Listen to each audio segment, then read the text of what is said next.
Hi, I'm Anita Walker, Executive Director of the Mass Cultural Council, and welcome to our Culture Chat today.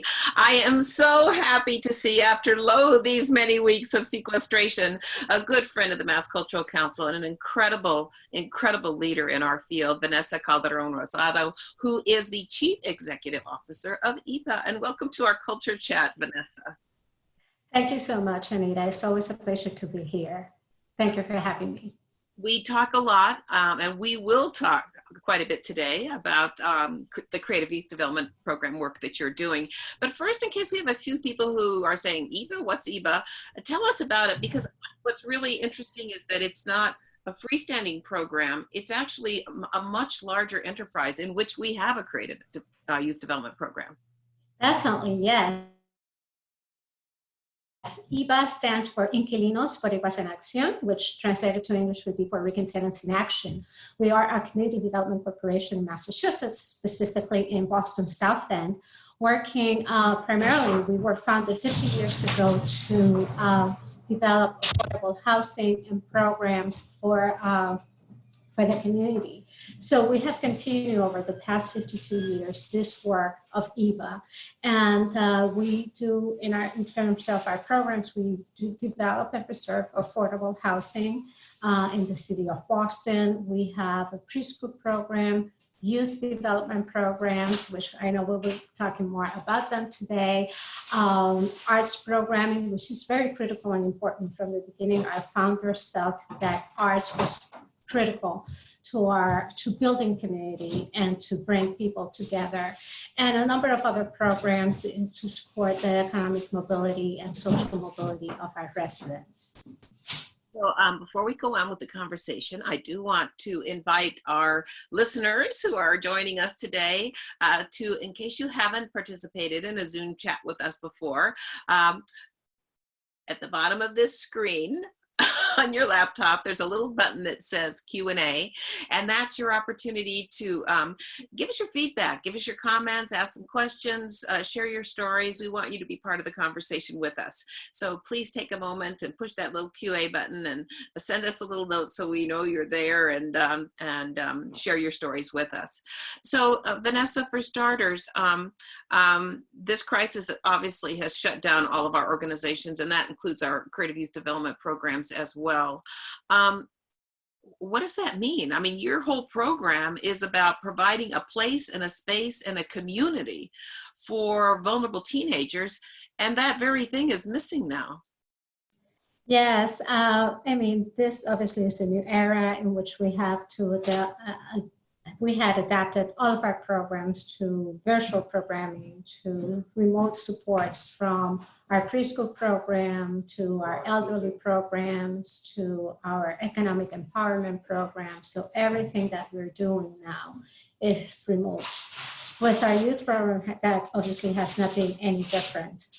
We have first and foremost made sure that the safety of our young people is first in our work. So when we moved to remote programming, we wanted to make sure that there were certain basic things, essential things that were taken care of.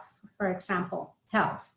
Is the health of the young person and the family fine? Is everyone okay, or anyone needs any support that we as an organization can provide to that family in terms of their health or healthcare access, medications access, etc. So that was very critical for us. Also food and supplies. Do they have enough food? Do they know the resources that they have, that they can access food? Can we support them in doing that? In addition to food, also the social and emotional well-being of the young people and their families. Are people having all the supplies, all the things that are needed and that are safe at home? And safety was important. And lastly, two important things: the economic stability of the family. Has anyone in the household lost a job or have reduced hours, etc.? And technology. Are the young people, do they have the access to technology?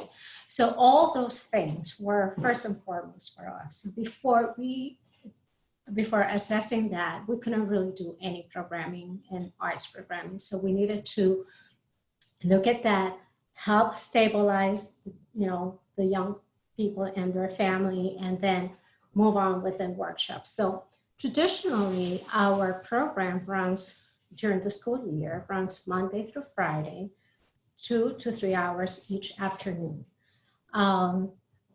We really felt that was going to be very hard to continue, considering that also they had to remotely connect to schools, and the schedules for their high schools varied. And high schools were doing things obviously creatively too. So it was not like from 7 a.m. to 2 p.m. Some of their classes were going to be in the afternoon now, conflicting with what would have been our regular programming. So we needed to adapt to that as well. So we decided to have at least a minimum of 2 workshops a week, and ensure that the young people were able and available to participate to at least 2 workshops a week. And workshops obviously had a lot of circle time in terms of social emotional support, but also around the arts. And we focused in particular in 2 areas, spoken word and photography, because those were workshops that were easier for our youth team to facilitate and to help our young people to follow along. And also for our young people to be able to take that and produce something. And we also tuned in a lot around what are the things that they wanted to talk about. What was important for them to talk about through the arts, to express. So Vanessa, that makes me wonder the content and the nature of the storytelling, whether through the spoken word or the photography. I mean, is a lot of it really about the COVID and the pandemic and how it's affecting these young people? And what are they saying through their art? Well, very interesting, because they decided definitely we want to explore what COVID-19, what the new reality is, where our new daily life is through the lens of a camera, in this case, their phone camera, or through our words and in poetry. So interesting things. They were recording they have been recording their thoughts and ideas. And what you see is especially in photographs, but also through spoken word, the challenge of the physical distancing and not being able to connect with their friends, or seeing their friends through windows, or through Zoom cameras, like we are seeing each other right now. So there's a lot of that they're talking. Another interesting theme that has emerged in the work of our young people is, what are we doing to Mother Earth? How we are not taking care of our environment, and how that has an impact, both in a pandemic like this, and potentially has helped cause or exacerbate the impact or outcomes of the pandemic. So very interesting that they have also think about the environment and climate change linked to this challenge. So those are 2 of the main topics that they have discussed, but also one of the things with the physical distancing, feeling a sense of loneliness. So you see that also in the work that they actually will be presented on Friday, May 15th. So tell us about that. Tell us about the presentation. Yes, well, every year during the school year, and then in the summer cycle, we have at the end of the cycle, around this time for the school cycle, and in August for the summer cycle, we have an end of cycle celebration in which we bring the young people, family and friends together, not only to celebrate the time together and the community built on that time, but also to see an exhibition of the work, the artwork that they have produced, whether it's visual arts, whether it's photography, whether it's spoken word, music, dance. So we have a nice performance and exhibit on their work. So we were like, well, what are we going to do this year? So we, the young people, decided that they wanted to do a presentation with a video and mixed media presentation in which they will portray some of their spoken word products as well as the photography products. So on Friday, May 15th at 5:30 on EVA's Facebook and Instagram pages, we will present the work that the young people of EVA's Youth Development Program have done. And we're very excited about it. We hope that people will join us and celebrate them. I think that the exciting piece about this is that usually our end of cycle celebrations include, a smaller circle of family and friends. And through this new, social media, Zoom era, we hope that that circle will expand and that we'll have more people join us. And we have put the link to that event on Friday on our chat section. And I want to encourage people to jump on and push that QA button, and lo and behold, Michael Ibrahim, who is a devoted and regular participant in our culture chat, has weighed in. He says, have there been opportunities for making internal organizational changes at EVA that you've been wanting to make and that this current crisis has made easier to happen, such as increased comfort with remote board meetings, for example? He says, I'm careful not to say how you are capitalizing on this pandemic, because that would imply taking advantage of a deadly pandemic. But are there things that you're doing differently that you think, maybe we could do that even post-COVID? Absolutely. There are a few.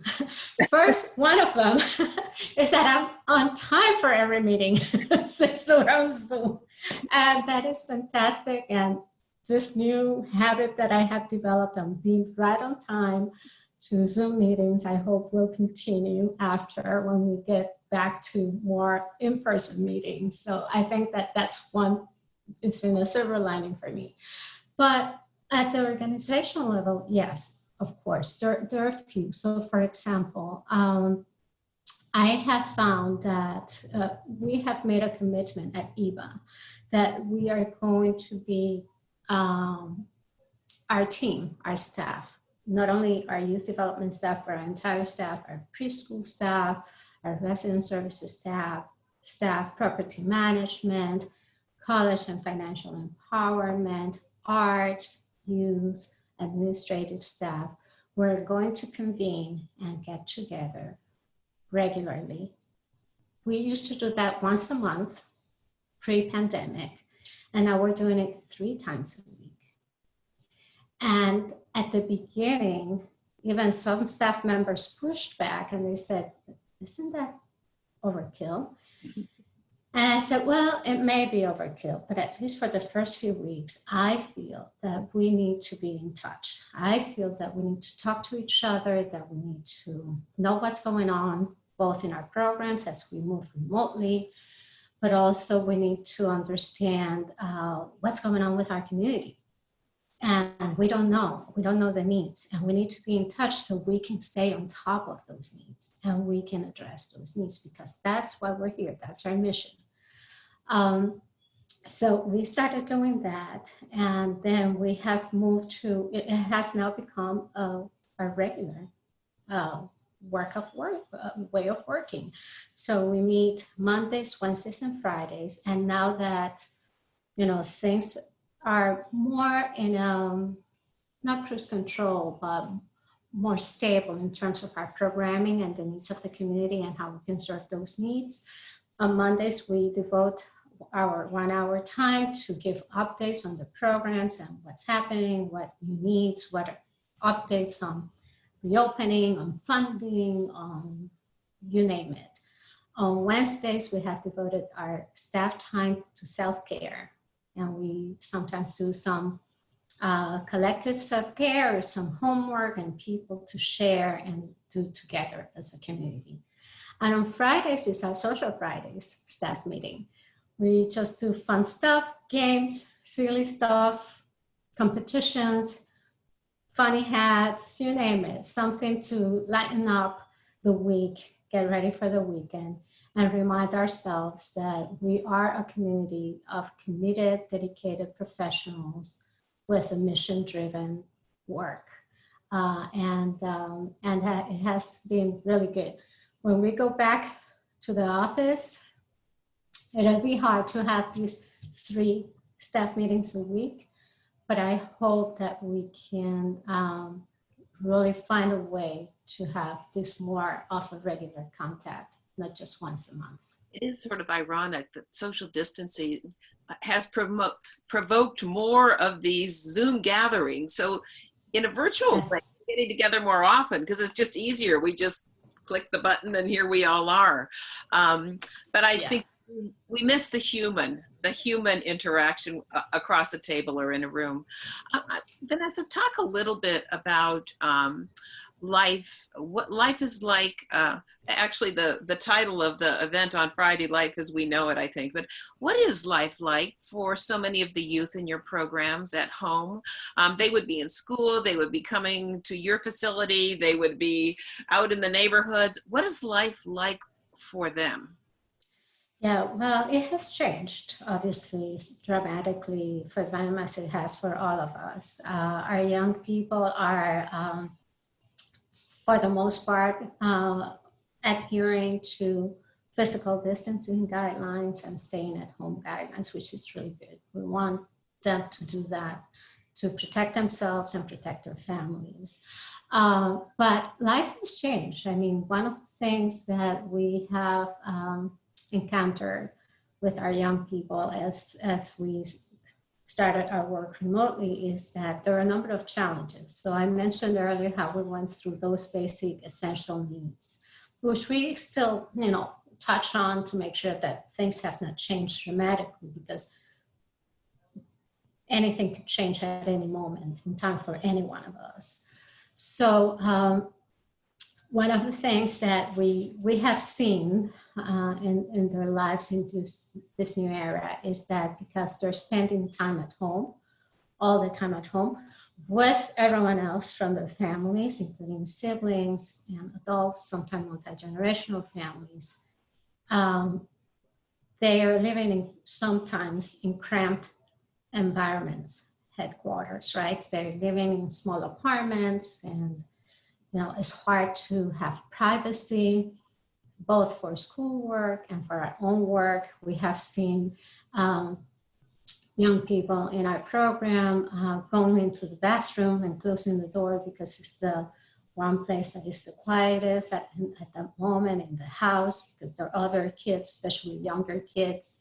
So we have seen that. We also have seen increased responsibilities in some of our young people in taking care of younger siblings, or sometimes taking on some household responsibilities if the parents are working as essential workers, whether in restaurants, pharmacies, or hospitals or community health centers. So we have seen that our young people are definitely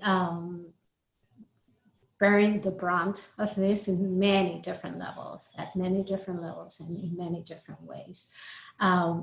We hope, obviously it's unclear, even when we reopen in a week or 2 or in a month, whenever that officially happens, that our summer programming will be very different. We'll definitely take the learning of running a program remotely and do that in the summer.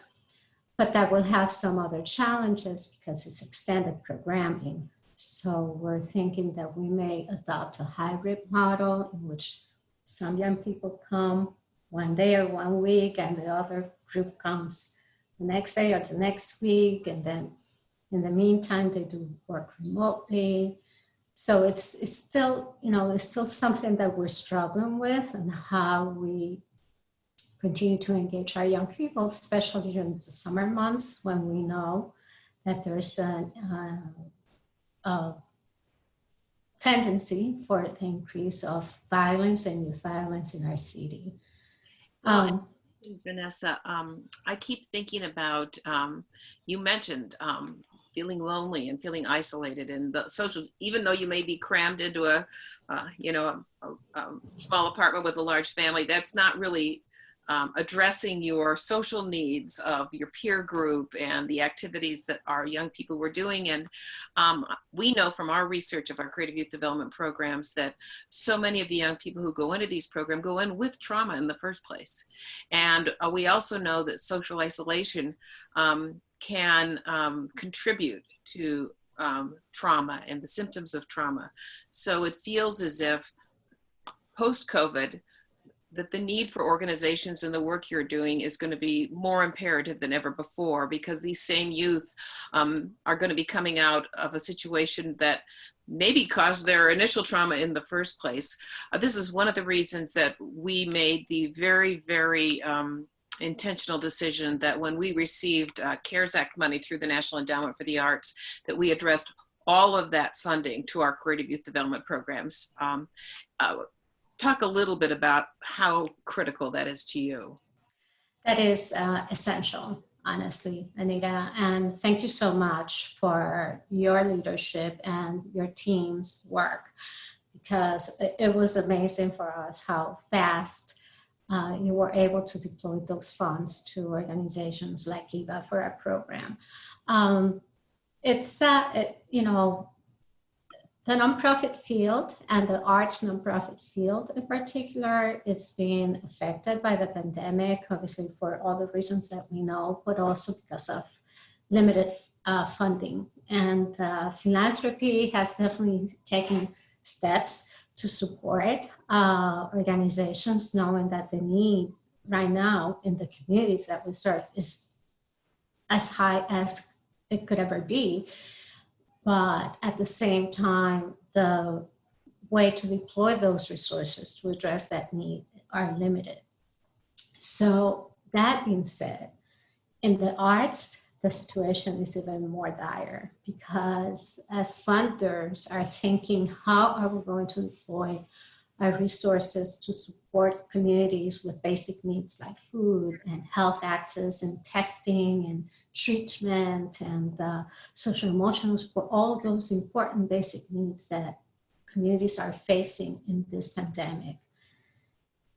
The arts and culture fall behind as a second thought, right? Because, and rightfully so, people are thinking, okay, what is that we need to do to keep people safe, healthy, and alive?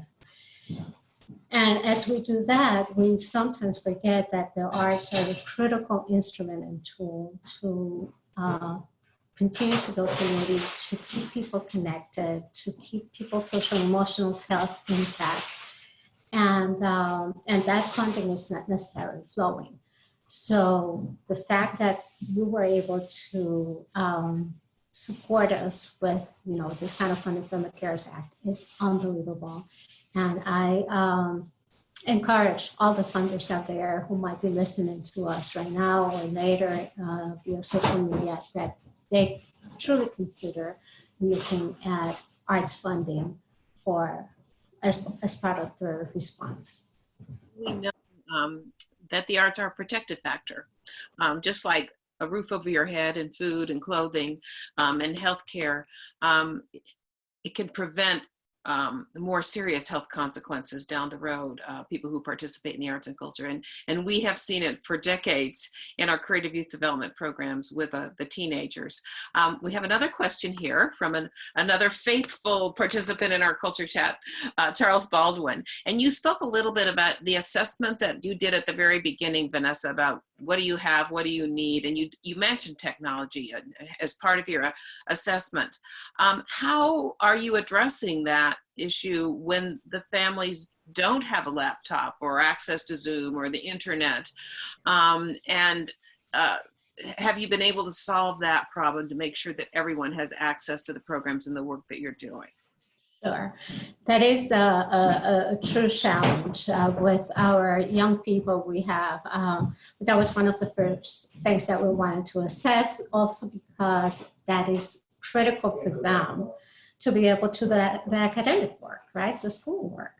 So we made sure that if young people didn't have the kind of support or technology infrastructure, that they were able to connect to that infrastructure through the school. In Boston in particular, the Boston Public Schools distributed, I think, over 30,000 Chromebooks at the beginning on the first few weeks after the shutdown. So for us, it was very critical to ensure that our young people knew about that resource and connected to that resource. So we were a conduit to ensure that they were connected to that. Also, internet providers supported and have provided either free internet or low cost internet. So making sure, again, that we served as a conduit. So our young people, if they didn't have internet connectivity at home, could connect and had that resource, and we could help them connect to those resources. So that was very important for us to do. Most young people have phones, so mobile phones, cell phones these days, so that definitely helps. But that's not enough for doing the kind of academic work that they need to do, and also to do some of the workshops that we did. So it was important and critical for us to ensure that the technology infrastructure was there to support them and support their families and their work. So Vanessa, we have a couple more questions here. We have some time for that. Kate McGrain writes in, what about the technical limitations of your staff? Oh, she must be, Kate, you're talking to me.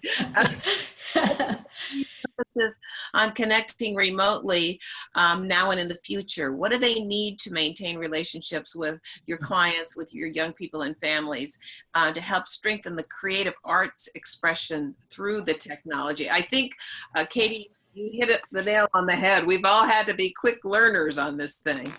Yeah, well, I have to say that gratefully and luckily, we have a youth team they're very tech savvy, and they were able to, in a whim, completely shift and come up with creative ideas. So all artists and creators. So they were very quick at adapting and think of how to seize the power of technology for our work and for the outcomes that we were trying to achieve. So that was the easy part.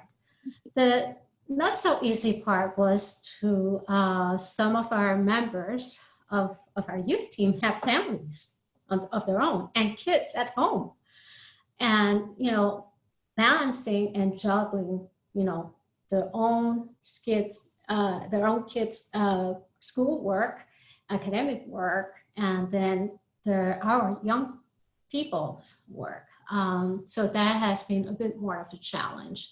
But in reality, we obviously had to move, we had you could use Google Hangouts and you could use Microsoft Teams, those kinds of programs, but we realized that we also needed more stable functions, so we had to invest in assuring that we had those more stable options for all of our programs so they would be available. So that was more on the organization than on the team. I have to say that we are blessed with a very creative and tech-savvy team in our youth development program. So Vanessa, I'm just gonna extract that one thing you just said and tie it back to something you told us about earlier, because I'm totally at a loss for this, and so you're gonna be our teacher here for the last 2 minutes of our because you talked about now you have 3 meetings a week with your team, with your staff, and my leadership team, we meet every single day. We used to meet once a week, and our supervisors team, we meet once a week where we used to be once every 2 months. And so we're bringing everybody together, and we even tried to have an all staff convening on Zoom, and it was it didn't work that well. So you said you have a social on Fridays and that you play games and you have fun. Will you teach us one game you can play on Zoom? Oh my God, so many. We have played bingo. via Zoom, and that was super fun. We play some trivia games in which people with the bingo with their phones and on Zoom, and trivia games with their phones. We also have played Who's That Baby? So we all sent pictures of us when we were babies, and then you have to guess who's who. We have done, what else? So yeah, I mean, I can send you a list and share that later on the chat, but they have been, I have to give props to our operations manager, Lynette Spiel, who has come up with these great ideas, and people love them, and we have so much fun. All right. It's great. We want to have fun at our next meeting, so please do send me the list of ideas. I promise to share it broadly and widely. Zoom doesn't just have to be meetings. You can actually have a good time. Vanessa, absolutely. It has been wonderful to see you again on Zoom. Thank you so much for the work you're doing and the leadership you're providing in the cultural sector. And we can't wait till everybody gets out of their sequestration and back into the making of art together. Thank you, Vanessa, for being with us today. Thank you so much, Anita, for the opportunity. So it was such a pleasure to be with you. And I hope that people will join our young people on Friday, May 15th at 5:30. Fantastic. Bye-bye. Thank you.